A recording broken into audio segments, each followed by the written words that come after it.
Hey everybody, it's more of the Beastie Boys Ultimate Concert playlist. You probably listened to the other part so far, and now Andrew, Mr. Camacho, is coming in with his Beastie Boys playlist, which originally we discussed because we're putting together a hip hop playlist, and we did one episode, and Beastie Boys was supposed to be on that episode. Um, and then I said, well, me and another guy are doing it, but I was like, you know what? Who doesn't love the Beastie Boys? It's like saying who doesn't love Queen. Everybody has like, and there's also everybody has a unique take on what they like from an artist that big, that influential. Yeah, and I know when we first started discussing some of the artists, like I even wanted to have like the Beastie Boys on there over like Run DMC. Yeah, it makes sense. That was it in their Def Jam in the beginning, so it was all big family. Do you think it's weird though that a lot of people do not consider them a rap group? They consider them an alternative rap, like just just some sort of weird anomaly. Um, I do think it's weird because you listen to a lot of those albums from when hip hop started, in the '80s, as hip hop started like, becoming mainstream or at least well known. I mean, it sounds exactly the same as everything else. Yeah. It sounds like, a Run DMC track. It sounds like an LL Cool J track. A lot of really, really deep basses. It sounds very similar. Obviously, they had a lot different of a take on it. Um, but it is weird to me. Yeah. I consider them hip hop. Yeah, Run DMC had guitar work as well. And Oh so, yeah, I mean, the Beastie Boys, I don't think would have had that sound on License to Ill if Run DMC already didn't break that ground. yeah, and I mean it's like even going through the list here. Obviously, like I've got a little more of the old school stuff because Hmm. I enjoy that, like the birth of it all. Yeah. Uh, but it you again once we started talking about artists, I'm like, oh, like Beastie Boys, like, I'm gonna have them over a Yeah. lot of the people that we're talking about. Well, and Beastie Boys, I think, hold the record for the highest selling album. License to Ill is a diamond record, and I don't know if any other rap artist has that. So you're talking about probably an artist that got hip hop into the homes more than anybody else at the time.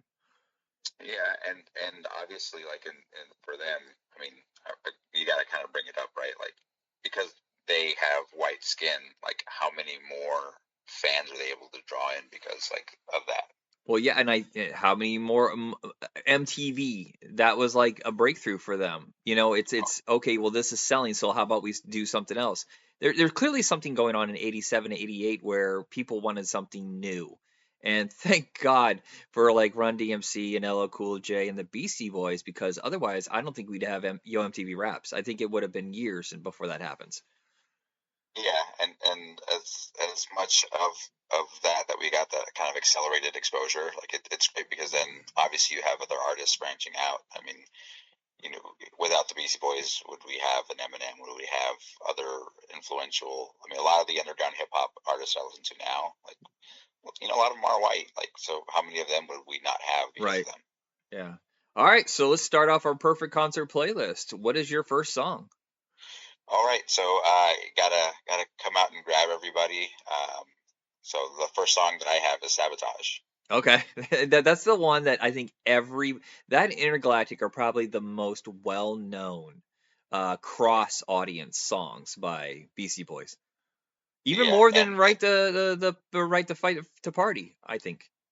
yeah, and like that, like spoiler alert, I don't have that song on my list, but Yeah. because I mean it's so like that's essentially an expect song. Like you hear that song and it's somewhat overhyped for me, because it's just so exposed. It's everywhere. Yeah. It's all over the When place. I'm pretty Um, sure they dumped almost everything from that album by the time they got to Check Your Head. I do not believe they're probably so sick of that. But like maybe Rhyming and Stealing and Brass Monkey they probably kept for a little longer. No Sleep Till Brooklyn. yeah. I mean, I've got a lot of songs from that album as well, but I feel like with Sabotage, it's just a song that comes out and grabs you right Yeah, away. yeah, yeah. I mean, it's just those drums, like just the dun dun dun dun, like it just for me, like I can't help but get pumped up by listening to that. Right. All right, what's that? What's next? So the next song I have is the New Style. Oh, nice. Yeah. That's the one where So it's them on the corner, right? Talking about their crew. I can't remember. I haven't listened to the album forever. yeah, yeah, Okay. yeah. So I enjoy it. It's one of the earlier songs, of course. It's not from the first album per se, but um, I mean it's just a classic hip hop song. Mm-hmm. It's what I envision them like, just messing around and talking about stuff Yeah, as yeah. they're like just kind of bragging about themselves or their crew and everything like that. Well, I imagine now they do it almost a joking fashion if they're, hypothetically we're still around. Like the first one is such a huge song, and then the second one's just kind of like, all right, let's sit back and have a little fun. Oh yeah, yeah, for sure. All right, I'll stop interrupting. Go ahead. No, you're good, man. I enjoy obviously talking about the songs. The second one I had, or the third song essentially, was going to be "No Sleep Till Brooklyn." All right. So that, I mean, that again, I know that one might be argued like, oh, that's pretty overexposed as well, but it's a classic one. I mean, it's not from, it's not in every movie it's not all over the place. It's a classic, Uh-huh. one of their classics. Um, then I got Paul Revere. Oh, nice. Yeah, so just their classic song, just the beats, the melodies of it. It's hard to not have it on there. Um, so after that, I get pretty into their newer stuff. Okay. Um, so after that would be What You Want. Which I remember the first time I saw that. I think the whole world had forgotten about the Beastie Boys for a little bit. And I caught it on Saturday afternoon rerun of Yo MTV Raps, and I was like, wait, this is something different. This is low key, gritty, lower budget. It just felt like it was something they made themselves. I think that's kind of the attitude they had with Check Your Head is we're gonna go underground style. Like we're not gonna have the studio back and we're doing what we need to do to survive. Yeah, and they obviously go away from the huge like kick bass type melodies with that album too. So I like it. It's kind of a reinvention. It's kind of a reset for them, and like, hey, let's reinvent ourselves and just come out still strong. Which is, I mean, you can't help but go along with the chorus. Right, Like right. you can't help but hum it, sing it, like whatever you do, like you have to like sing along with it. So after that, I've got Sure Shot. Oh, excellent. That one was a single, but I think it's kind of forgotten. And the Oh, remixes on it are amazing. yeah, yeah, and it's. I know that wasn't like officially like it wasn't on an official album, was it? Or Yeah, I want to say it was on Ill Communication. Like, oh yeah, yeah. yeah, yeah, yeah. Duh. I was thinking like, oh, it was like a single release, but yeah, it was on that. Anyway, so yeah, I enjoy that song very much. Obviously, it's on my list. So after Short Shot, I get a little bit more into the classic. One of the songs I remember as a kid playing the melody as Girls. Oh, yeah, the little doom doom doom doom doom doom doom. Yeah, That was like the perfect earwig when you're like a kid. yeah. It obviously it's for me. I remember like when I think of Beastie Boys, obviously this is one of them that you just like. For me, I hone in on because it's like, oh, it's very focused on that little melody and it Uh-huh. sticks in your head. It's like almost ingrained like a commercial like little tune. Yeah. Uh, so I mean, it's in my head right now as I'm talking about it. Same here. In my room, in the dishes, and in Yeah. the bathroom. So and obviously like the subject matter, like I mean, for how old I was when I saw it, going completely over my head, but Yeah, yeah, yeah. it's you can't help but listen to it now and just like kind of laugh about it, and then the naive young me listening to it and like really it sticking in my head at that young age. So after Girls, I have Shake Your Rump.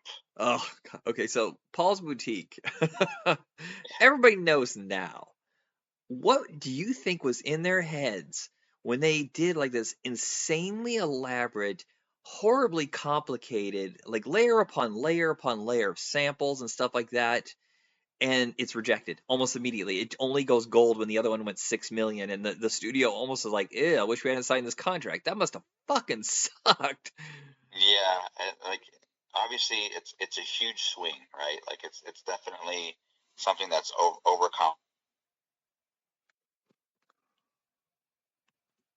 Yeah, so it's a huge swing, and obviously like with something that's that complicated and that overlapped so much. I know people were not expecting it, but it takes a really good few listens to really enjoy it and really enjoy the complexity of it. And it's unfortunate, obviously at the time when a lot of these songs come out, it's kind of like either frowned upon or not really what people expect, so it doesn't do as well. But over time, I feel like it's a great album. I mean, it's a great album, and Shake Your Rump is one of my favorites from that album. Yeah, it's so funky. That whole album is just bizarre and funky, and it's got crazy samples. It was my favorite for the longest time, but as I've gotten older, I've kind of moved on to another album, which we'll discuss, which our favorite and least favorites are later. Yeah. So after Shake Your Rump, I've got Make Some Noise. Okay, that's actually starting to get some more play lately. I feel like that whole album, their final album, was really rejected, and that single kind of just sat there. But I'm seeing a lot more people talk about it now.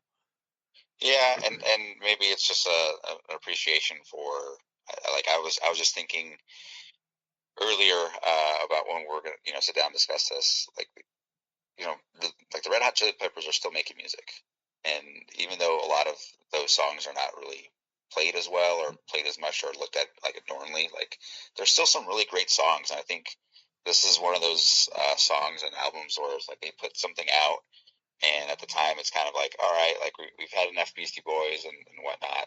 Um, but obviously, as time has gone on, and you don't have it anymore, you kind of look back on it and appreciate it a little bit more. Yeah, and it was a very complicated production. I mean, just the fact that he was so sick during all of it, the plans they had for the Yeah. original album were kind of scrapped, and they tried to put something together. I think what they did was miraculous, actually. Mhm.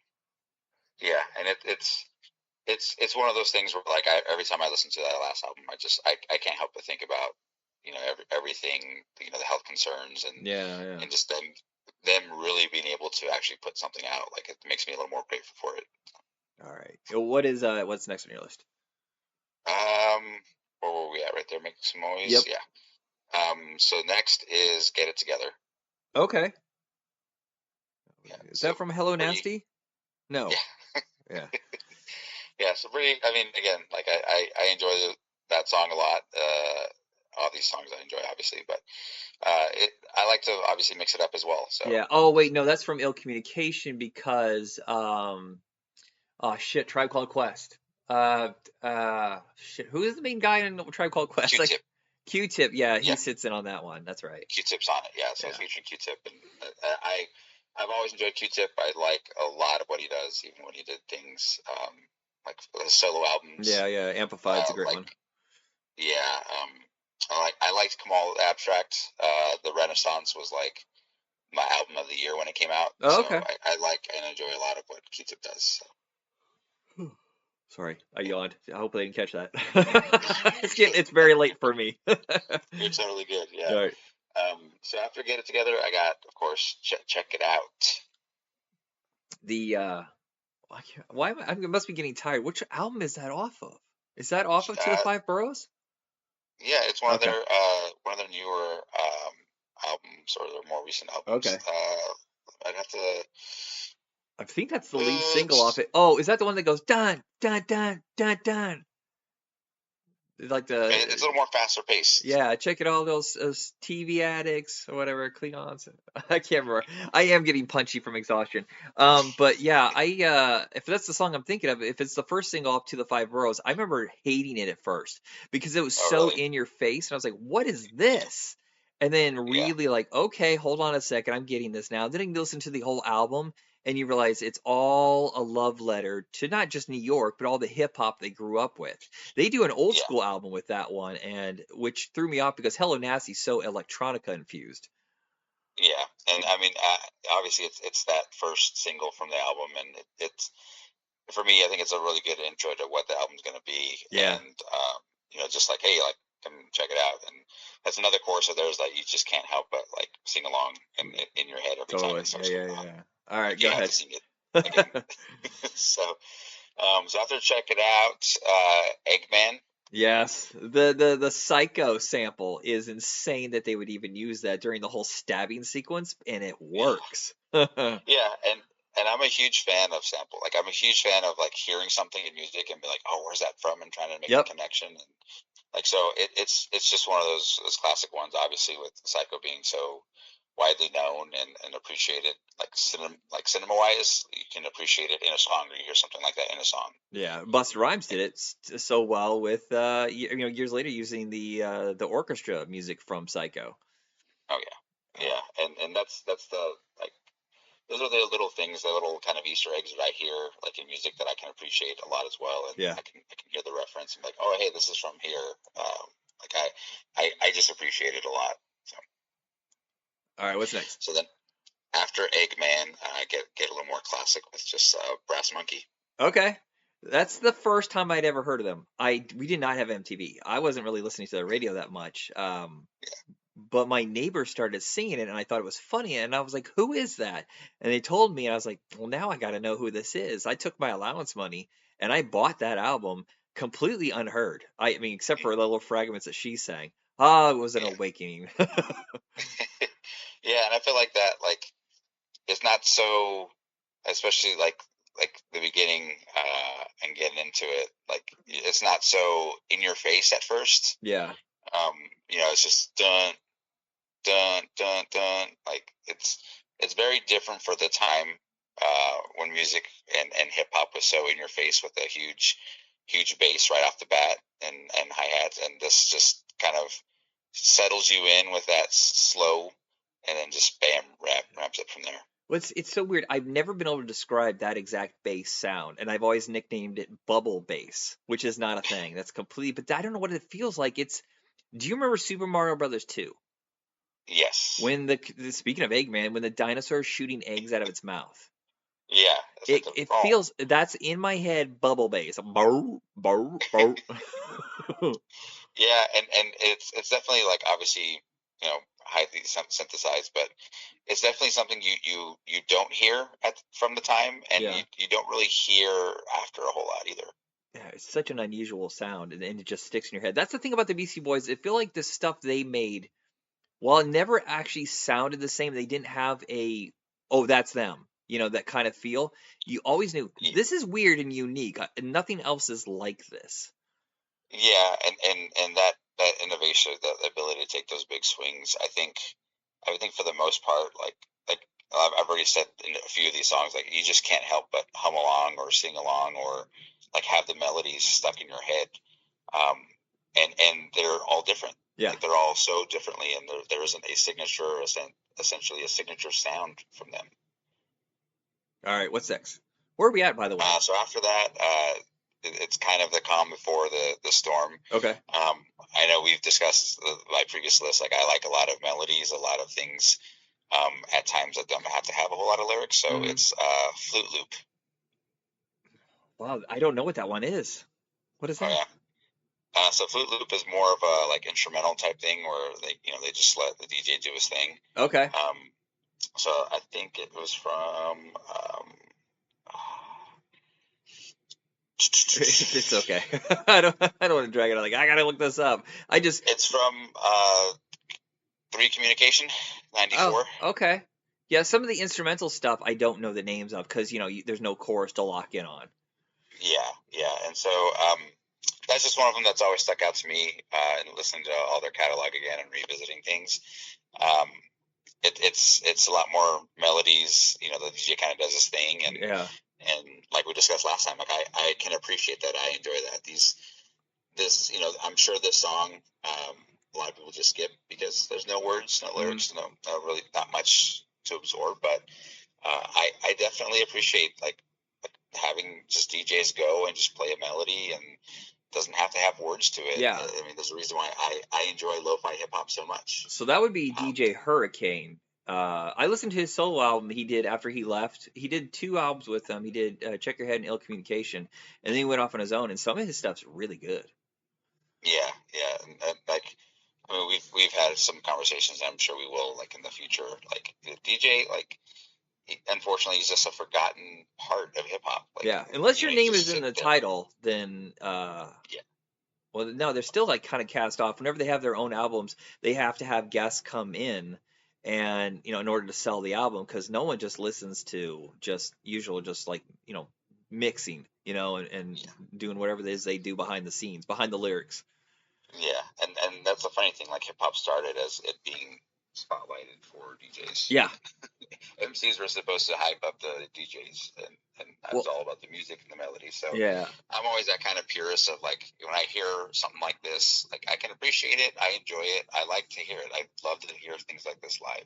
Well, and then the interesting part about you choosing that track, it allows the Beastie Boys to like kind of maybe, take a moment off stage, change if they have to, close or whatever, set up for the final sequence. It lets the audience also breathe for a minute, and then boom, you start, building up to the end. Oh yeah, yeah. So, and because of that, after this song, definitely would need a wardrobe change because it is intergalactic. Nice. That it is perfect then.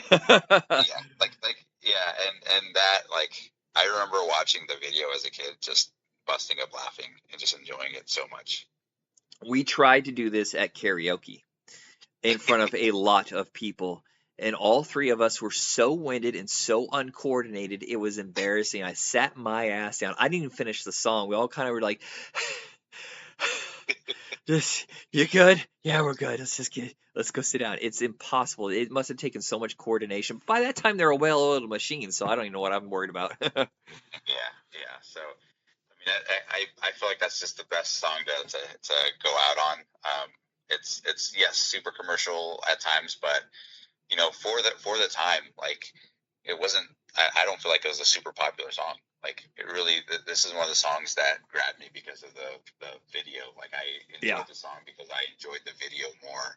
And when it came on, I wouldn't change the channel. Oh, it's so kaiju influence, and it's Oh just so yeah, much fun to watch. It's just and silly. yeah, and it's such a huge like mesh of culture because I mean I don't know at the time too many hip hop artists that are like showing any kind of Japanese Chinese type of kaiju It's just Wu like Tang, basically. yeah, like they're not meshing it at all in their music, or and obviously like it's not a whole lot in the music but more of the video, but even that like the visuals of it all, like them running in those suits like in the city, like just Yeah. jumping around and stuff like that, it's definitely unique and different. All right, so we're building to the end. What's next? Well, that was the last one. That was the Oh, last song that I had on there. so what if you could? What would you do as like an encore? They think it's all over. What would you come out to? Man, that's hard. Um, part of me would like to say something super popular, but um, I'm trying to look at my list and see what I don't have on there. Oh, do you ever make substitutes when you're doing your list? Well, we've only done two of these, but like I have stuff that's like kind of off to the side. It's like, well, that didn't make it, damn it. Yeah, I don't. I have kind of. I just like go and replace it if I really think about it. Yeah. I feel Um, like if I had the opportunity, I would do three the hard way. okay. Yeah. Yeah. Yeah. That's obviously a really really great one.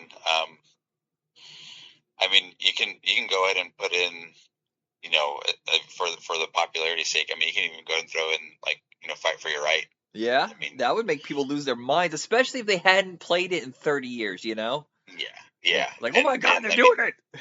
yeah. I mean, and that's the thing. Like I say, like initially I didn't have it on here just because I feel like it's so out there, but there's nothing wrong with appreciating it or being able to point at that, like, and because it's everywhere, like being Yeah, able to hear yeah. it live would be cool, as an encore surprise type thing.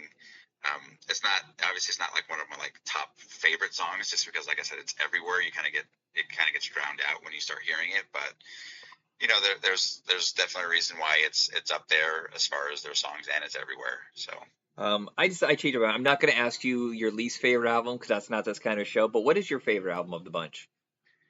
um, like I like a lot of it. It's hard to pick just something. Um, but I find myself not really skipping License to Ill at all. Oh, really? Um, Yeah, it was Paul's Boutique for a long time. Then it was Hello Nasty, but really, as I've gotten older and settled with mature Beastie Boys, I will listen to the Five Boroughs more than once in a row. Like I'll just sure it's rewinding back to track one. I'll do it again.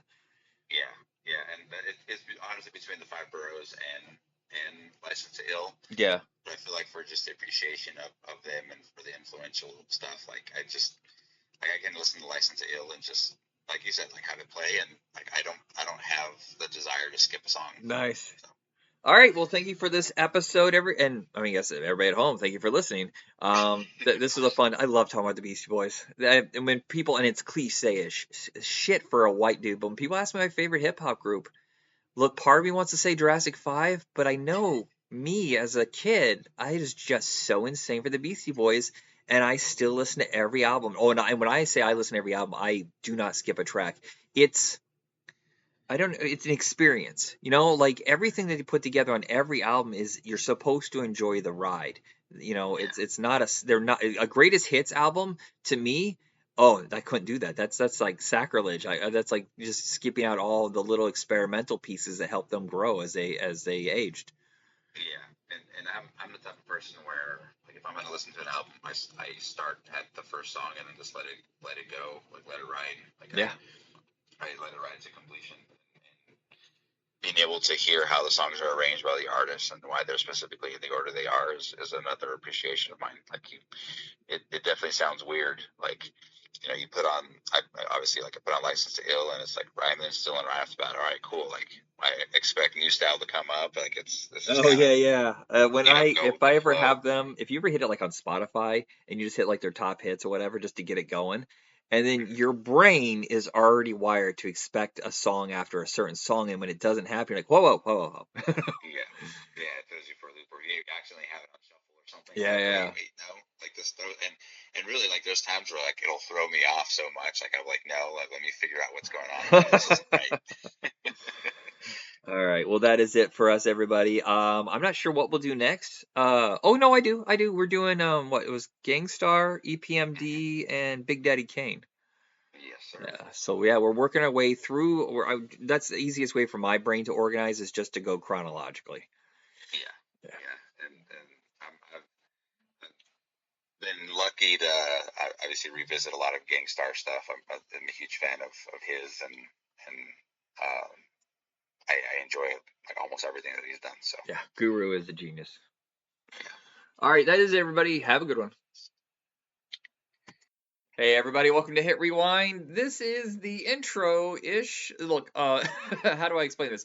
I did an episode of what is it? Perfect Concert Playlist of the Beastie Boys with a friend of mine. Then I realized I have two other friends who would love to do it too. So this is kind of like an amalgam, like an anthology, I guess, of different playlists. John is the guest for this segment. Hey, hey, hey. All right. So when people ask who is your favorite white rapper, people say Eminem, and I'm like, does that exclude plural rappers? Because it's obviously the Beastie Boys. I'm sorry, it's such a lame white thing to say. And look, I love fucking Charlie Tuna. I love Hey, hey, cool. hey, hey. What? Give MC Frontalot some love. Yeah. Oh, well, okay. No, there's. It's funny though when you think about it. Like the most famous rappers in the world, I don't think people put Beastie Boys in there. And I think that they have sold the most records of any artist. Maybe Jay-Z's up there. And Eminem. I think maybe long term Beastie Boys might be the most successful rap act of all time. Could be. They definitely had some crossover because things like Sabotage and like some of those earlier tracks had a lot of guitars, so Yeah. Well, a you lot of people definitely would have. it's that hybrid sound I think that takes a lot of people out of them being a rap group. They think of them as alternative, like the way Beck raps occasionally. Beastie Boys always rapped. Yeah, it wasn't like a gimmick. Yeah, no, well, it feels like it was a gimmick with the first record only Well, yes, yeah. because of them being. It's like, oh yeah, they were a punk band prior to this, Right, right. and it's like, but yeah, it's like, oh yeah, it's three white guys, but the thing is, they could actually do it, and that was the difference. Yeah, and they kept changing too, because like the first two albums are kind of similar in their like lyrically, totally different sound. And then on the third one, they start like cutting back to basics. I think like more. of what was going on at that time in hip hop, not gangsta, but like the socially conscious kind of stuff. And then by Ill Communication, they're full on like adding the guitars back in, and they're punk elements. But then they changed it again. Hello Nasty's almost electronica influences. It's very interesting. Every album they would modify. Yeah, it's like if you don't grow, you kind of become stale, and they managed to keeping things fresh as they went along. Yeah. So your list, how is it done? Is it chronological? Is it like an anthology?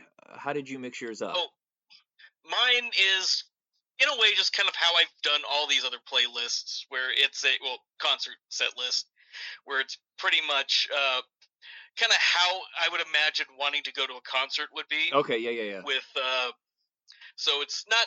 I do have like from which album, on my notes as to where they come from, so you can see I do cover the spread pretty much. Yeah. But yeah, it's like it's not. It's like this is like if you want me to just get rolling, let's get rolling. Well, what's interesting is I was thinking about I think I've only ever seen the short concert they did before they launched To the Five Boroughs, and I've only ever in that one where they handed out a bunch of cameras called "Holy Shit, I Shot That" or something like that. I don't think they do any songs from License to Ill at all. By the early 2000s, it's gone. It's completely gone. I think they probably ditched it in the 90s, to tell you the truth. Well, most likely. Although I will, spoiler, I do have a couple of songs from License, so Yeah, there's two albums I don't particularly care for. There's only a few songs on each one. That one and the first and last albums, I think, are their weakest. So when I did my playlist, there was hardly anything from either one. But go ahead with yours. okay. Well, we're gonna kick things off with "Make Some Noise" off Hot Sauce Committee Part 2. Oh wait, what? Cool. Let's be honest, it's an amazing hype song. It is. And honestly, I did not, because this is the first time I actually, in setting up this list, that was actually the first time I heard that album. Oh, okay. And I actually did kind of like it. Because last thing I had heard was To the Five Boroughs, so I never heard their instrumental album, which I got tracks pulled from that as well, not for this list, but just in general. Right. And yeah, and I didn't think it was a bad album for them to go off on. I kind of wish. Well, it was a hampered production. It's not what they wanted to do. Yeah. That was never the plan. It was always supposed to be part 1 and part 2. And, with him being so sick, production just slowed down to a halt. The fact that they even had enough to make an album was a miracle. Yeah. And it's a shame. It's a shame what happened. Yeah. Next, but as that song goes on, we go into Triple Trouble from to the Five Boroughs, because you know what the hell, let's have a mission statement for the show. Yeah, you know what, plus it samples Rapper's Delight. Yeah, it's that album is quickly becoming my favorite. I know I said Hello Nasty was, but I think this might be my favorite now. Yeah, and it's like I said, it continues all the hype that you're getting. We're next going to go into Pass the Mic from Check Your Head. Okay, yeah. Let's do the lame thing, quote unquote, to introduce the group. Just in case people are confused as to what show they're at, you gotta introduce people.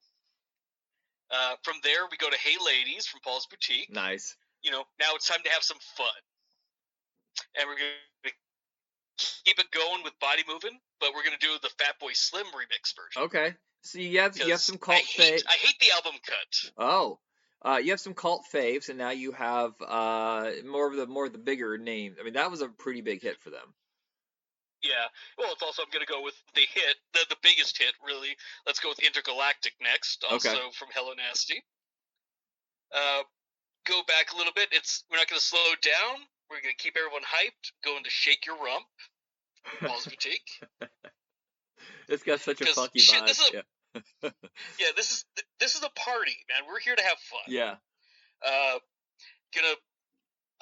At some point, and I never was able to squeeze this in, but I did want to do one of the instrumental tracks just to kind of keep things going. But those songs are pretty low key and stuff, and so it's like it never really fit the vibe that we're trying to go to.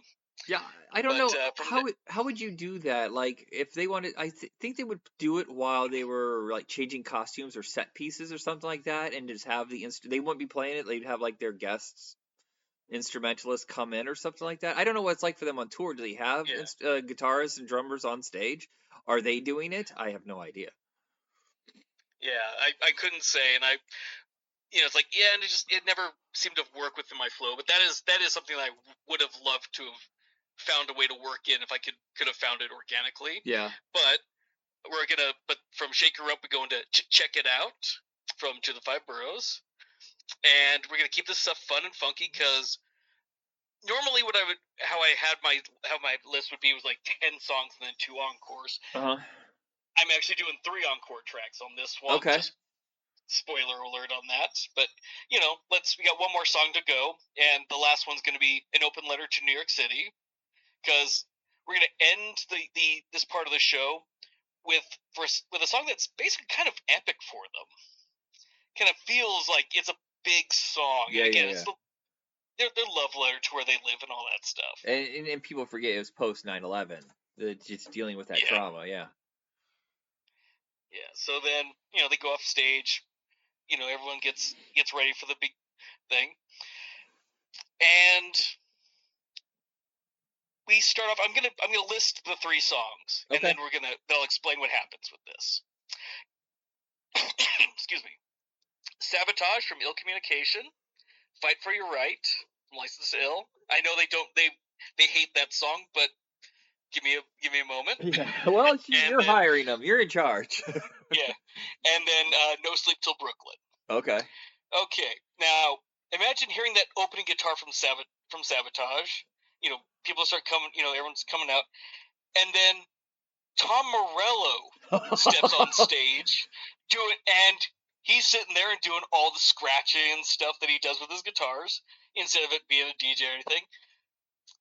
Just imagine that. That would be, fucking amazing. And then, song ends. They go into Fight for Your Right again. He's got, they go and introduce him before that in case no one knows who the hell Tom Morello is. But let's be honest, if you're going to this show, you're probably going to know. Right. So, that goes, fight happens, and then they start No Sleep Till Brooklyn. And the guitar bit starts, but Tom Morello is just kind of standing there. He's not playing anything. And out steps Slayer's Kerry King, who he's the one who played guitar actually on Fight for Your Right and No did Sleep. he? I didn't know that. Yeah. Well, yeah, because that was Rick Rubin at the time. He was doing both Beastie Boys and Slayer. So, it's the same thing like having Eddie Van Halen on Michael Jackson. Right. You're going to have, he wanted a big name to play guitar on their stuff. So yeah, Kerry King comes out, and then as he's starting things off, then Morello joins in, and now you have two amazing guitarists knocking the hell out of this, and of course the solos in that are Kerry's to play. But that so just going, that would be a hell of a show. It would be. Is that and it? I mean, granted, it's like that is it. I've got my 12 songs. But yeah, man, what tortured you to leave off the list? Oh man, what the hell was I? There's a couple of things. Because I'm actually kind of surprised you didn't go to 20. Because that was what I thought I told you you go up to 20. I think that's in our original things we had, like, you get X amount of stuff, but it was spread over 3 bands. Right. All right. And so I never really. I mean, things like Brass Monkey. I did want to kind of throw in at some point one of the punk songs, but I couldn't really think of that. Yeah. I'm looking at some of the songs right now, and it'd probably be, if I had something for like the mix up, it would have been like 14th Street Break, maybe. Yeah, but, that's one album I know the cover. I've listened to it, but I don't know the titles at all. So you say it, and I'm just like, got nothing. Yeah, it's like, it's not an instantly recognizable song. 3 MCs and 1 DJ. That's definitely a favorite of mine. Yeah, I think that's pretty much it that I really, it's like I did kind of try to deep dive some things to try and maybe try to go like some like the B-sides and stuff, but nothing that they ever really hit. Hey Ladies was a thought at one point. The what is your favorite album from them? Actually, it would be probably Hello Nasty. Okay. Although kind of get into it's like To the Five Boroughs was a lot better, and that was a re-listen because I said that was like the last one I had heard. Yeah, it was But Paul's Boutique forever, and then Hello Nasty started sitting with me a lot more, and I would revisit that one. But in the last 2 years, for political reasons, obviously, I'm starting to really feel everything they were digging at in To the Five Boroughs, and sadly, 20 years later, it's still just as fucking shitty. yeah, like I said, I was surprised at Hot Sauce Committee because I'd never heard that one, and Yeah. Like I said, with Make Some Noise is a standout track. It is very much the right way to start that album, and it did feel like a good record. I like Too Many Rappers with Nas. I thought that was a really good one. Yeah, it's like I'll say this, the one album I'm not a particularly big fan of is Check Your Head, but it's one of those albums where it's like I get it, they strip back everything, they just want you to make like a hardcore, just 100%, beat centric rap album. It's so funny they went in that direction and not the socially conscious, like the way Tribe Called Quest and De La Soul, because they seemed like they were more in line with what they were doing instead of what like a lot of the tougher guys were going for in that era. Yeah, it's like no matter what they did, they never kind of felt like a gangster rap. Nah. They were just the guys who had fun. Yeah. All right, so thank you so much for adding to this ultimate playlist. It is the 40th anniversary of License to Ill. Can you believe that? I mean, not to the date, but to the year. Yeah. It's wild. Yeah, that's long time ago. Yeah. I wonder how many people that was their gateway into hip hop. It was pretty spot on for mine. I had discovered some hip hop before because I had a I think it was Breakin' 2 Electric Boogaloo soundtrack that had Ice-T and a couple other guys. But it was like 88, I think I got this, Fresh Prince, and the Fat Boys like right together, and I'm never certain which one was first. But like I was like, oh, now I'm a hip hop guy now. I got it. This is my thing. It's like I didn't have any Beastie Boys records till Hello Nasty, but okay. but it's like I was aware of them because of the videos, No Sleep and Fight and all that stuff. Yeah, I was watching Yo MTV Raps. I remember when they debuted stuff from the Check Your Head album, and I was like, oh fuck, the Beastie Boys are back, because in their 3 years is a long time for them. And this is different. This is catchy. I like this. And then they're just like, I gotta go get this album now. What I love is each album is like this journey. Like they try to fill your CDs to the absolute max. And it's always just a strange adventure as you go along. You never know what to expect.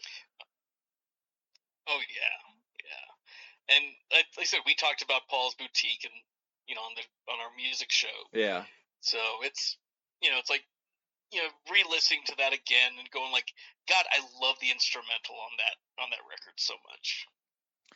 All right, everybody. Thank you very much, and have a good night or whatever. I'm not gonna push you. Later, guys.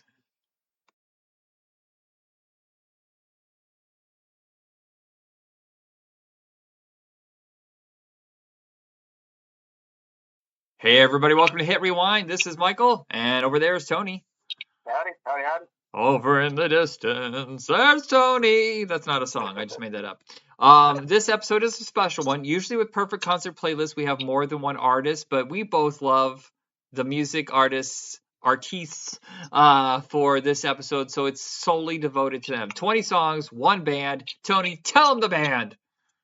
The band for today is the Beastie Boys. And honestly, did you struggle getting down to 20?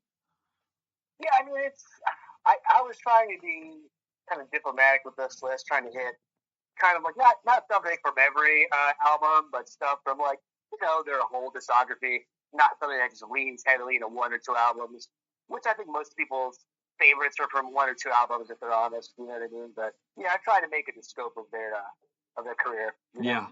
I had 35, I whittled it, or 34, I whittled it down to 20. I went in chronological order for the most part. Yes, I wanted to hit at least something on every album. I know it's sacrilegious, but I don't particularly care for License to Ill. I know that's every white boy's favorite album when it comes to hip hop. No, it's not my favorite one in the bomb, but Yeah. that is what I like. And I think their final album gets too much hate, and it was recorded under weird circumstances, with him dying. Yeah, so I wanted to re-listen to that, and there are a couple really good songs on there, but it is a compromised album. Still weird that it's Hot Sauce Committee Part 2, and they said, well, we recorded a bunch of songs for 1, and we took the best ones and just moved it over to 2. And I'm still like, didn't just call it Hot Sauce Committee Part 1. I don't understand. Yeah, it seems more cash grabby. I hear you, man. All right, so you're going to go first with your first 10. How did your concert start off? So my opening act, I was going to have Cake. Who? Cake, the band Cake. Okay. I figured that's like a solid 90s act. And like they're also, they have a few good instrumentals. And, I know the Beastie Boys also consider themselves instrumentalists at heart, as well as MCs. So I think it'd be cool if they were to like to jam a little bit before they transition to Beastie Boys take over the stage. I don't know. That's what I would like to see if I was going to the show. I went in the opposite direction, and I know it's going to sound weird to Beastie Boys fans. I'm going to choose a band that they actually got into fights with for a little bit, but then made up later. Third Base. Okay, all right. I fucking love Third Base. Look, everybody knows Pop Goes a Weasel, but there's some good stuff off that. First one, the Gas Face. I mean, come on. Step Into the AM, I think is really great. And then off their final album, Portrait of an Artist as a Hood. What MC Search had a couple singles. I think that could fill out a good opener, Here It Comes Again. Sure. Yeah, totally. All right. But like with the Beastie Boys themselves, how do you open up your set with them? So I had their first song going all the way to the beginning as their very first song, Hold It Now Hit It, off of License to Ill. Okay. I mean, it's just so iconic. It's just so funky. I mean, if you're trying to get the crowd up, in my opinion, you want to start with that. And then staying on the album, number 2, I have Time to Get Ill by also on License to Ill. I love that. Da-da-da-da-dum. Yeah. It's just, even though that's going to be the theme. It's going to be the funkier side of their songs. You know what I mean? Because that's just what I prefer. I prefer funkier music. Number 3, I'm leaving License to Ill, going to Paul's Boutique with Shake Your Rump. So, keep with that funky theme. Number 4, also on Paul's Boutique, I had Eggman. Yeah, absolutely. Right there, you got my first 2 off of that album. It's got that great Butcher Man sample off of Superfly. It's great. Number 5, got the Sounds of Science. It's got some great Beatles Abbey Road samples, which is pretty cool. Well, the whole album is insane. That's just what like a Dust Brothers kind of. Yeah. Well, I think they said that if you tried to do that today, that the album would cost $10 million easily with so many samples. But back then, nobody saw the value in samples. Then fast forward 2 years when Rick James is suing MC Hammer and Vanilla Ice is getting sued. That's when everybody realized how much their samples were worth. Yeah, totally, man. Let me see here. Sorry, I lost my track. Dropped my list. Pardon me. Moving on, I have number 6. I have Hey Ladies, also on Paul's Boutique. It's got that great sample from the Commodore's Machine Gun. It just sounds, I don't know. Yeah. sounds as I just heard it like today to refresh my ears, and it sounds as great as the first that I've heard. Paul's Boutique, fantastic album, kids. If you've never heard of that one. And let me see, number 7, I have A Year and a Day, also off of Paul's Boutique. Going on to number 8, I got Ginny James off Check Your Head. You almost made my list. I really wish I had the space to fit that one in. I just, I know it's considered a deep cut. You know what I mean? Never got any radio play, but I just love how, I don't know. I just love how it starts off with that really long drop. You know what I mean? Yeah. I don't know. Well, I'm pretty sure it was a video, and I remember it playing on not what was it before TRL? Do you remember? Most Requests Live or something like that? What is it? Something like that, yeah. Yeah, but it only ever played once, and maybe it played on MTV Raps, but it really didn't get any. That's the way it was with the Beastie Boys, though. For the most part, they only ever had one hit off an album after License to Ill, and then everything else was just barely released. Yeah, there was kind of like a sea change in their kind of fans at that point. Like, it's like, if you were like, I think once you got up to like Check Your Head, if you were like a hip hop purist, you kind of weren't still listening to the Beastie Boys. And if you were an alternative fan, you kind of weren't sure if you were listening to the Beastie Boys, because like, oh, isn't that rap? You know what I mean? Yeah, But yeah, then yeah. I think as that album went on and got a little more popular, they were definitely embraced by the alternative indie rock kind of community, but less so by the hip hop community, which is unfortunate. It wasn't until later that people hip hop purists revisited them. You know what I mean? But for a little while, if you consider you're a rap fan in like the early '90s, it almost wasn't cool to like listen to the Beastie Boys. Right. Was it Chuck D said like what 15 years ago? He's like, if you don't think that they're absolutely important to hip hop history, that they deserve a place in the Hall of Fame, you're out of your mind. They're worth, just because they're like the way they were, pop. The first album was very aimed at suburban white kids. Doesn't mean they weren't legit. Yes.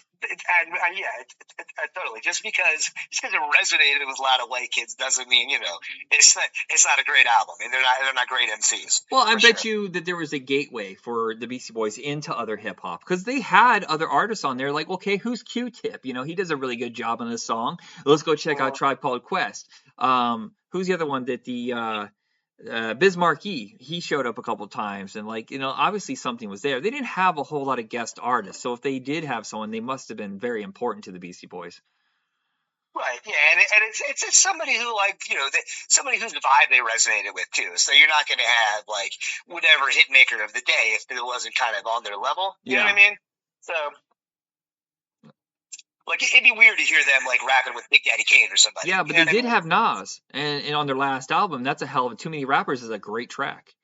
Yeah, I remember, like, Nas being one, their third bass track back in the day. Yeah. Just so weird. Where are we at on your list? I'm sorry, I interrupted. So, yeah, it's all good. I think I was at number 8 with Jimmy James. I'm on number 9. I'm also on Check Your Head with Pass the Mic. And I remember when I heard that for the first time, it was like, I don't know, it had that little, it had these really cool sound effects that you don't normally hear with your most standard hip hop songs back in the day. And then I guess number 10, really kind of like transitioning into more of like a alt rock vibe. We have Gratitude, also off of Check Your Head. Yeah, it's just. The first one sold so much, and I think people know now that Russell Simmons really fucked them over. He kept them on tour so long, they really didn't have time to record an album, and he burnt them out. 3 years on tour for one album, and then he just up and tells them while they're taking a vacation, oh yeah, I've canceled your contracts, you no longer get any royalties, and I own the rights to all of your music because you're too late delivering a new album. And they're like, how the fuck could we ever produce a new album? You didn't let us. But that also gave them the ability to go to somewhere else, because Capitol Records still had some faith in them. They did sell so many albums. They thought, well, even if this doesn't do anywhere nearly as well, a gold album is still a lot of profit. And they let them do Paul's Boutique, and look, it was not a hit at the time. Kids, you may not know that. It's considered one of the greatest hip-hop albums of all time. But at the time, I think at best it did go gold. But nobody knew what to do with it. People didn't know what to make of it at the time. It was ahead of its time. That's all I can say about it. And if they hadn't signed that long-term contract with Capitol that allowed them to keep producing, I don't know where they would be, because I'm guessing Capitol was like, well, fuck, we got to do Check Your Head. It's part of a contract. Might as well see what they got. And it went gold again. And I'm like, okay, well, at least it's the baseline. You're not going to go below that. And they go double or triple platinum with Ill Communication, and then they've just been consistent since then. The last album, of course, didn't sell very well because they weren't really able to promote it, and it is like one of those where people are like either fine with it or not fine with it, never like this fucking rules, unlike the rest of the albums. Yeah, I would think that's like if you're like a Beastie Boys super fan, you're getting that album. Other than that, I don't know. Yeah. So my top 10, I am trying to go in a chronological order, but I do want to start off with Alive. I think it's such a beautiful, powerful song from them. It's not from any of the albums from the greatest hits collection. I want to say it was in 99 or 2000 they put out. I just saw that video. It's got researching it. That they all had like one that person that bright blue outfit and the person that bright yellow. Yeah. Bright red. They're riding scooters around New York. That's pretty cool. Well, I think most of their videos were shot for nothing. The only ones where they really spent a lot of money, even Sabotage was shot for nothing. They had no permits. They're just running around like lunatics. Were the two that they did for Hello Nasty, because they had real sets and they had like a fun atmosphere to it, but they had the money finally to do something visionary. But after that, they kind of went back to doing just lower budget. And Alive really is just bouncing around in New York doing goofy shit for nothing. Yeah, I mean, I think that's kind of their ethos. I mean, why spend a lot of money when we're just trying to have fun anyway. Why, you know what I mean? We could do that for cheap. Yeah. We're just trying to. So the only track off of is from License to Ill is No Sleep Till Brooklyn, and there's a lot to choose from, but again, not one of my favorite albums, so I just went with No Sleep Till Brooklyn. All right. Then I'm moving on to Paul's Boutique. Not my favorite one anymore. As time goes on, there's another one that hopped up front. But it's Shake Your Rump. It's almost the same as yours. Eggman, Hey Ladies. But then I have Looking Down the Barrel of a Gun, which is the closest you're going to get to anything from License to Ill. That one's much more hard driving. It does that kind of vibe, yeah. Yeah, and then Shadrach. I fucking love Shadrach. And that video is very strange. It's all like abstract painting kind of video, rotoscope. The only reason I don't like Shadrach, it's something so silly, but it's like that sample. I don't know, gets under my skin. I can see that. It's repetitive. It's on a loop throughout the whole song, and you can't avoid it. Which is weird for that album because they rarely ever overdid a sample because there's like a million samples in every song. It's crazy. Then I'm moving on to Check Your Head. That's when I never listened to Paul's Boutique at the time. I'm not one of those cool kids. I didn't discover until after Check Your Head came out and someone said, I have a copy of that. And I was like, holy shit, I gotta listen to this. But so What You Want that's the one where they're in the woods, right? And it's that weird Fishlands, and then it has that weird overexposed kind of look. Or whatever. Yeah. It's like a blue screen behind them, but the color isn't corrected properly, something like that. So that and So What You Want really brought them back. And again, no budget videos, but the skills are absolutely fucking there. And it reminds you that they're more than just a gimmick band. And this is when they're considered legit, which should have happened with the last album, but it didn't. But I remember like hearing a couple kids rap this in the cafeteria my sophomore year. And I was like, wait a second, someone else knows about these songs? Someone else is listening to the Beastie Boys? And what I found interesting about Check Your Head is that's the first time where they really dived into instrumentals, sketches. If this is gonna be this kind of party, I'm gonna stick my dick into somebody's potatoes, stuff like that. Hey, hey, professor, tell me what pirate booty is. Boop, boop, boop, booty. And stuff like that. It's like, okay, they're having fun. They're doing like a, I don't know, like a circus of music. If I can only think, that's the only thing I can think of is a full array of different sounds and different experiences with each song. It's funny you say that because if I was to have to describe Paul's Boutique, I would say it sounds like a funky carnival. You know what I mean? Yeah. If that makes any sense. But and clearly Third Base took something from them off their second album because they're filling it with weirdo sketches and stuff that's just kind of off kilter from their. That was a very 90s thing to do, though. I remember Redman would do that. They had an interlude, they'd have a sketch. Yeah. Prince Paul did that in a lot of his albums. They also did that. I think that was a very 90s hip hop kind of thing to do that. Yeah, and there was two schools of that. There was ones that did kind of like humorous sketches, kind of character thingy. But then there was the ones where it would just be like, I fucking hate it. Like Onyx did this and Wu-Tang did this. Where it'd just be a bunch of them talking like around the corner or something, all of a sudden like, hey, you see that motherfucker over there? Let's go beat his ass. And then we just like, yeah, I want to kick your teeth in. I'm gonna, like, what are you doing? Yeah. I hear you. I know. There's a couple. I guess it's just to reaffirm how hard they are, which is so corny. But yeah. I know exactly what you're talking about. There is one track on this. I can't remember it all of a sudden, but it's the one that riding on the bus to the city every day. Yeah. That didn't make the list, but I fucking love that song. And it's such a simple, it doesn't even seem like it's a real track. It seems like something they were recording while they were on tour with like a little tiny microphone. Yeah, that's a little throwaway interlude that they didn't know what to do with. Yeah. Yeah, that's the funny thing about the Beastie Boys. The first half of the CD would be really loaded with singles, and the second half was more experimental, and that's kind of the joy of it because you don't know what you're gonna get. I think they like to harken back to the day when everything was just like an album concept. It wasn't all just tracks for the radio. Right, right. The number 10 is Sure Shot off Ill Communication, which I absolutely adore. Great track. All right, what is your second 10? Oh my God, there's going to be some overlap for sure, but let me see here. So 11, I also have What You Want from Check Your Head. 12, I have Something's Gotta Give. From, great track, yeah. 13, I have Stand Together from Check Your Head. Very Check Your Head, heavy going forward. Let me see, 14, I have Live at PJs from Check Your Head. Oh yeah, because it's got that funky boom. Exactly, and that's right in my wheelhouse. And I like that they're the ones like creating the music, not you know what I mean. They're the ones like use their own instruments. It's not like samples. Don't get me wrong, I love sample music as well, but it's like a little departure. And it's really funky. It was really upbeat. 15, just like you, I got a Short Shot from Ill Communication. 16, I have Root Down from Ill Communication. 17, I got Sabotage off of Ill Communication, and it's just that one was iconic.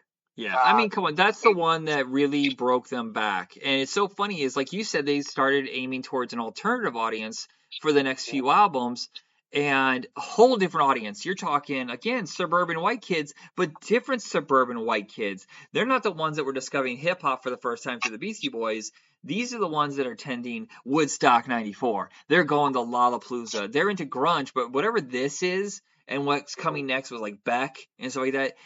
Combination of alternative jam sessions mixed with hip hop. That's what's coming. Yeah, there was that like Beastie Boys, Beck, John Spencer Blues Explosion kind of like trio kind of collab, and I was all for it at the time. I was like, okay. You know what I mean? It's definitely more towards an alt rock kind of leaning, but that's fine because that's right in my wheelhouse. You know what I mean? Now I've had some friends who are more in the hip hop camp, and they started to like them less. You know what I mean? Right. At that point, but But I don't see like 311 happening, Bloodhound Gang, and a lot of what's coming up like Fun Loving Criminals. None of this happens without the Beastie Boys having a huge comeback. Totally, and I don't think that happens without them having their kind of like music evolution. You know what I mean? Right. They had instruments because remember, I think people forget that they were a punk band first that were noodling around, and that Cookie Puss song, which was just a joke, hit the radio, and all of a sudden everybody's like, "Who are these fucking jokester Beastie Boys, or whatever?" And that's what changes things. She's Got It, or no, She's On It was the first, I think, Rick Rubin single.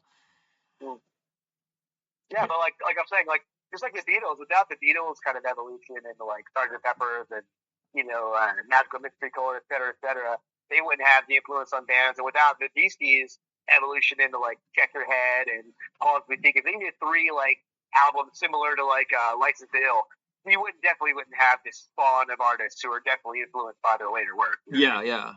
And some bands get rejected when they change their sound, but the Beastie Boys were able to survive it like so few can. Yeah, and totally with hip hop too. Hip hop doesn't like these drastic sea changes and like in vibe. You know what I mean? Yeah. Well, and in hip hop, your fucking life in hip hop is usually as a star, as people that want you around, kind of thing, is 4 years, 5 at best, and then you're done. I mean, Run DMC were huge, but if you look by 89, 90, nope. Yeah, I mean, it's a thing. You have to be hot, which means you have to be new, which means you have to be relatively current and relevant, and that can't happen if you're more than 5 years old. It doesn't make sense, Yeah. Where are we at on the list? I'm sorry, I interrupted big time. Oh, as did I. Sorry. I think I was at 18. Here we go. Flute Loop, Optical Communication. I remember when I heard that Flute Loop for the first time, I thought that was, pretty sweet. And it was just like, that's the one time I don't mind like a repetitive loop if I like it. Okay. I totally can see that I'm a hypocrite, but yeah, if I'm down with it, I'm about it all day. So you got number 19, Intergalactic off of Hello Nasty, and I have something a little maybe I don't know. I don't know if this is loud, but I have tied for 20. So I have Check It Out from the Five Boroughs, and then I have Triple Trouble also from the Five Boroughs. And in retrospect, I have no songs from the Mix Up or Hot Sauce Committee. And I do have a couple of honorable mentions if you don't mind me firing off real quick.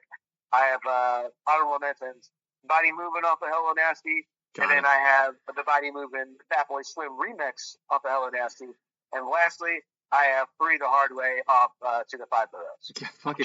I think that's their most underrated album. Now that Paul's Boutique has found its audience, I think To the Five Boroughs is the one that really needs to be appreciated. And I was even thrown off at the time because their evolution was alternative, then electronica. But I didn't know, like, I don't think they even knew where to go next. But, you know, like 9/11 really triggered something in them. That's a big part of that album is their love for their neighborhood that had so much damage done to it. And they're like, let's go old school hip hop. We've never done a love letter to old school hip hop. And underground hip hop at the time, like Jurassic 5, probably being the biggest name of that, it was coming back, like bringing out samples again and old school harmonies and stuff like that. I don't know where else are they supposed to go? New metal? No. Yeah, no, because it's like people are just like nostalgic for that kind of old school boom bap style of hip hop with that heard. It's like, you know, it's a relatively short while, but it's been a few. Yeah. And like even if you don't understand English, if you hear anything on that album, just the cadence of that is just so rhythmic. It just meshes with the beat so well. Really, really underrated album in my humble opinion. Yeah. So let's see. My next 10. I'm still in Ill Communication. I have Root Down. One that no one ever talks about. I love Remote. Wait, no, hold on. Remote Control is from Hello Nasty. I'm sorry. No worries. I love that one. Body Moving. I mean, come on. Intergalactic. I didn't put Sabotage on. I'm actually kind of burnt out on it. I think they've used it in way too many fucking movies. And that's why it's so far on my list as well. Yeah. You know what's funny is they don't do commercials, but they love movies so much, especially, you know, MCA being gone. Did I say that right?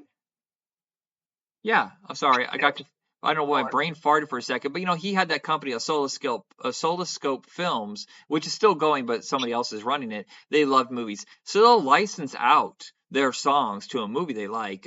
They did Guardians of the Galaxy and Captain Marvel and the Star Trek movies. I think they were huge nerds, and plus the paycheck must be nice. You know, the studios are going like, here you go. They used to have songs though on movies. Do you remember in the 90s they recorded so many songs for Ill Communication? They would license them out. I think there was one in the Jerky Boys, there was one in Clueless, a couple others. They were open to having their music in movies even back then. You know what? You're right. I think at some point they really got. I don't want to say it became social justice warriors, but they really became really concerned about like who was using their music. I know they really became involved in the Free Tibet movement. So I think they were dubious to maybe companies, you know, with exploiting their music if they have like, you know, if they don't know about some of their donations to, you know, various organizations. They got really you know, really what's the word? Really anyway, cautious. Really like very cautious about letting your music be used by just anyone, you know. Yeah. All right, so back to it. Sorry. 15. I am now moving on to the Five Boroughs. Check it out. Look, the first time I heard it, I didn't get it either. It was so like big and like loud, like in your face. But it's grown on me quite a bit. Triple Trouble. That's probably the best track off that. This fucking sample, doom, doom, doom, doom. You know, like the which was used in some other hip hops. That's the funny thing is a lot of the samples they use in this are also from old school hip hop songs that they heard as kids. Yeah, totally. Yeah, I mean, it's like that's what I mean. Like that whole album. That was like I didn't realize how much I enjoyed that album until I re-listened to it. I was like, oh man, you could definitely, yeah, you could definitely like you know, the influences coming from like you know, from definitely from the early days. It was like you know, definitely a love letter to. Yeah. That's it. That's all. Is the next one on the list? Look, the rest of it's basically that album. All Lifestyles. The thing is that they love New York so much, and they love the people of New York. They love the diversity, and I think the reason why this album also didn't sell very well wasn't just because it was old school, is because it was so political. I mean, they really fucking shove it in George W.'s face. Who, look, I knew he was a fuck up, but I was listening to Katrina, the whole history of that. I was like, hold on. In his presidency, he had 9/11, fuck that up. Victory has been assured or whatever. Remember when he said that he was on that ship wearing the fucking Mission accomplished. Then Katrina, and then the collapse of Wall Street. I mean, just incompetent idiot all the way, and somehow still better choice than what we have right now. That's insane. Yeah, you look. It's like, it's one of those things. If you do nothing, you can do better. You do better. It's like, you know what I mean? Yeah. Like every swipe of the pen with this guy is worse than the next. All right, so the last two are Open Letter to NYC, and the one track off of Hot Sauce Committee Part 2 that I do enjoy quite a bit is Don't Play No Game That I Can't Win. I just really love the international flavor on that one. They do a little bit of that on To the Five Boroughs. They start adding some Indian music and stuff like that into Bollywood. That's it for my list. What is your? I'm sorry, man. Did you have any honorable mentions you wanted? Oh, good lord! I'd have to open up my phone. I had like 14, but Brass Monkey, I love. Trying to think. No, it's just it's too many. It's too many to list because I had to eliminate 14 songs. Fair enough. What is your favorite album of the bunch? So, I actually didn't have them, but if I'm going to count them up, I was thinking about that. I thought that question might come up, obviously. If I have to count how many I have liked on here from that, let me see here. One second.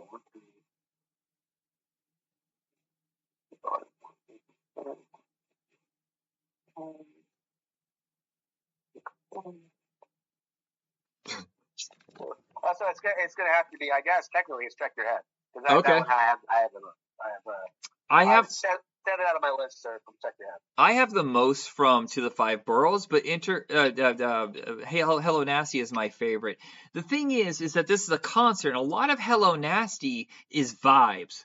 They have tracks that are just like grooving. They're not very little instrumental or very little words, but a lot of instrumental stuff like that. It's going for a feel. There's only probably a handful of real singles out of the 20 tracks. But I listen to it as a whole. That's what it is with all the Beastie Boy albums, is as a whole. I could never get a greatest hits collection because seeing the themes broken up over, like that, it doesn't do it justice. Yeah, no, I definitely agree, for sure. All right, everybody, that is it for our list. Thank you. This is one of the longest concert playlists, and it's only one band. And look, this was like a long time in the making, and it's my fault. I just got super swamped. So, Tony, you've been waiting like 6 months, right? Oops. Life happens. We're multiple states away. You know how it is. Yeah. All righty, everybody. Thank you for listening, and thank you, Tony. Oh, no problem, sir. My pleasure.